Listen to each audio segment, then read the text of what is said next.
नमस्कार दोस्तों, स्वागत है आपका एक बार फिर अपने प्रवेशिका संस्कृत व्याकरण के यूट्यूब चैनल पर। आज की कक्षा में हम पढ़ेंगे हरि शब्द। हरि शब्द रूपों को हम कैसे लिख सकते हैं, कैसे कैसे लिखते हैं, उनमें क्या क्या गलतियां अक्सर हमसे होती है, उन्हीं के बारे में हम आज की कक्षा के अंदर पढ़ेंगे। चलो शुरू करते हैं। हरि शब्द। हरि शब्द के बारे में हम थोड़ा सा जान लेते हैं। देखो, हरि शब्द जो है वो ह्रस्व इकारांत पुल्लिंग शब्द है।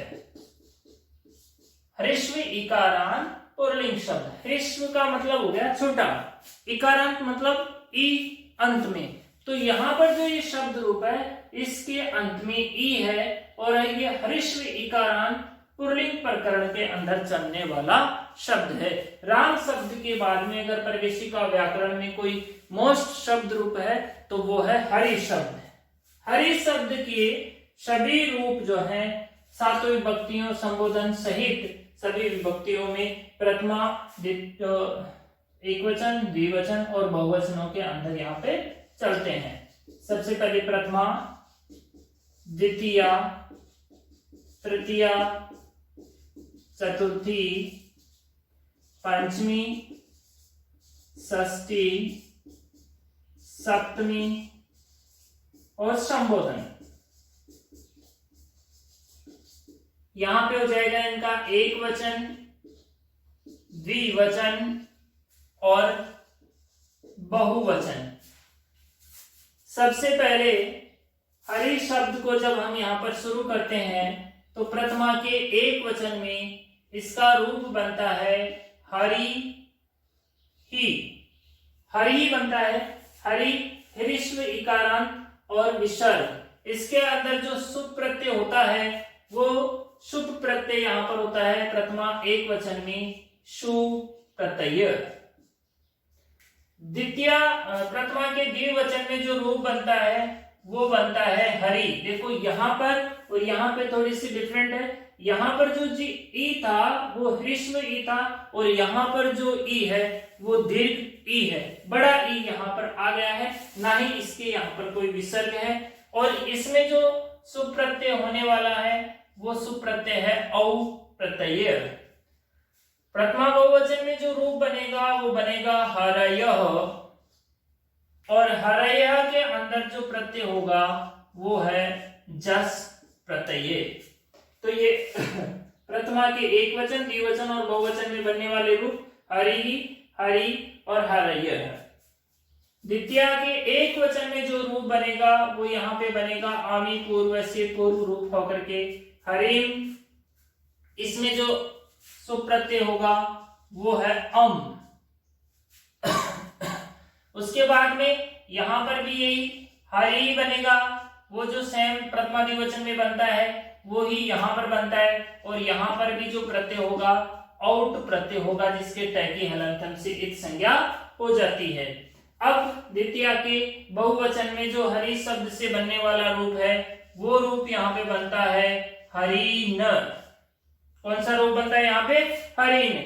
हरिन के अंदर जो सुप्रत्यय होता है वो होता है सस प्रत्यय। सस का अस बसता है और स का जो है यहाँ पर पूर्व सवर्ण दीर्घ होकर के न को तस्मात् ससो न पुंसी से स को न हो जाता है और यहाँ पर पूर्व सवर्ण दीर्घ होकर के यहाँ पे रूप बनता है हरिन।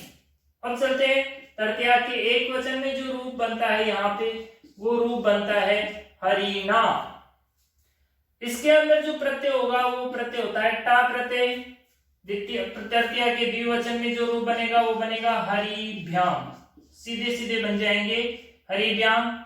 इसमें चतुर्थी के अंदर भी यही बनेगा हरिभ्याम और पंचमी के अंदर भी यही बनेगा हरिभ्याम। तीनों के अंदर भ्याम प्रत्यय होता है। हरि शब्द होते ही भ्याम प्रत्यय हो जाता है। ये रूप यहाँ पर आसानी से बन जाते हैं। ये सिद्धियां बहुत ही सरल बनने वाली है आगे।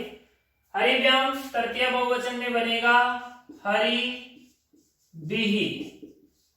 यहाँ पे हरि शब्द से विस प्रत्यय होता है और विस का यहाँ पर स का विसर्ग होकर के यहाँ पे बनता है हरि बिहि। इसके बाद में चतुर्थी एक वचन में जो रूप बनेगा वो बनेगा हरय। यहाँ पे ने प्रत्यय होगा चतुर्थी एक वचन में, जिससे यहाँ पर रूप बनेगा हरये। हरिभ्याम यहाँ पे बन जाएगा। फिर यहाँ पे रूप बनेगा इसमें हरिभ्यः। हरि शब्द से भ्यस प्रत्यय होगा, भ्यस के सकार और र का विसर्ग होकर के यहाँ पर हरिभ्यः बन जाएगा। और सेम हरिभ्यः पंचमी के बहुवचन में भी यही रूप यहाँ पर बन जाएगा भ्यस प्रत्यय होने से। षष्ठी की पंचमी में बनता है हरे। पंचमी में जो रूप बनेगा, ध्यान रखने वाली बात है, यहाँ पर बहुत सारे लोग जो है ना मिस्टेक करते हैं, गलतियां करते हैं बार बार। यहाँ पे हरे, हरि से यहाँ पर एकारांत होकर के विसर्ग लग करके यहाँ पे हरे रूप बनेगा। और यही रूप सेम षष्ठी के अंदर भी बनेगा हरे। इसमें जो प्रत्यय होगा वो नसी प्रत्यय होगा, और इसमें जो प्रत्यय होगा वो नस प्रत्यय होगा। नसी नस्वाश्च ऐसा सूत्र आएगा, जिससे यहाँ पर हरे हरे रूप बनते हैं। उसके बाद में षष्ठी द्विवचन में हरयो हो, ओस प्रत्यय होकर के यहाँ पे हरियो बनेगा, ओस प्रत्यय से यहाँ पे हरियो बनेगा। और सेम यही सप्तमी द्विवचन के अंदर भी यही रूप बनेगा, इसमें भी ओस प्रत्यय होने से यही बनेंगे। षष्ठी एक वचन में हरे, द्विवचन में हरयो, और बहुवचन में जो यहाँ पर रूप बनेगा वो बनेगा हरि नाम। यहाँ पे ध्यान रखने वाली बात है, यहाँ पे आम प्रत्यय होता है, जिससे यहाँ पे रूप बनता है हरि नाम। सभी जगह केवल यहाँ, यहाँ, यहाँ और इसके बाद में यहाँ पर, इन 4-5 जगह ही केवल दीर्घ इकारांत शब्द का यहाँ पे प्रयोग होता है। आम प्रत्यय होने पर, नुट आगम होने पर नामी सूत्र से इसका हरि का दीर्घ हो जाता है, इसलिए यहाँ पर रूप बनता है हरि नाम। सप्तमी एक वचन में जो हरि से शब्द रूप बनेगा वो बनेगा हरऊ। हरऊ के अंदर जो प्रत्यय होता है वो नी प्रत्यय यहाँ पर होगा। हरियो वैसे ही बना हुआ है, और यहाँ पर वही बनेगा हरिशु। हरिशु में जो प्रत्यय होगा वो सुप प्रत्यय होगा, और सुप प्रत्यय से यहाँ पर शब्द रूप बनेगा हरिशु। संबोधन के अंदर जो यहाँ पर बना था अपने राम शब्द में, प्रथमा के एक वचन में राम शब्द में ऊपर और नीचे सेम बना था, लेकिन वहां पर सिर्फ विसर्ग का लोप हो गया था। यहाँ पे ऐसा नहीं होगा। यहाँ पे जो रूप बनेगा वो बनेगा हे हरे। हरस्व से गुणा एक सूत्र आएगा, उस सूत्र से इसका ई का ए हो जाता है, और यहाँ पे बनता है हे हरे। संबोधन के द्विवचन में सेम ये बनेगा हे हरि, और बहुवचन में भी वही बनेगा हे हरयः। तो ये थे अपने हरि शब्द। अब इनके अंदर ध्यान रखने वाली क्या क्या चीजें हैं, देखो। एक तो ह्रस्व ई, एक दीर्घ ई। दीर्घ ई का प्रयोग यहाँ पर अगर हम काउंट करते हैं संबोधन को लेकर के, प्रथमा से लेकर के संबोधन तक, तो 5 जगह पर दीर्घ ई का प्रयोग होता है। एक तो प्रथमा एक वचन में, प्रथमा द्विवचन में, द्वितीय द्विवचन में, द्वितीय बहुवचन में, और इसी तरह से संबोधन के द्विवचन में और षष्ठी के बहुवचन में दीर्घ ई का प्रयोग होता है।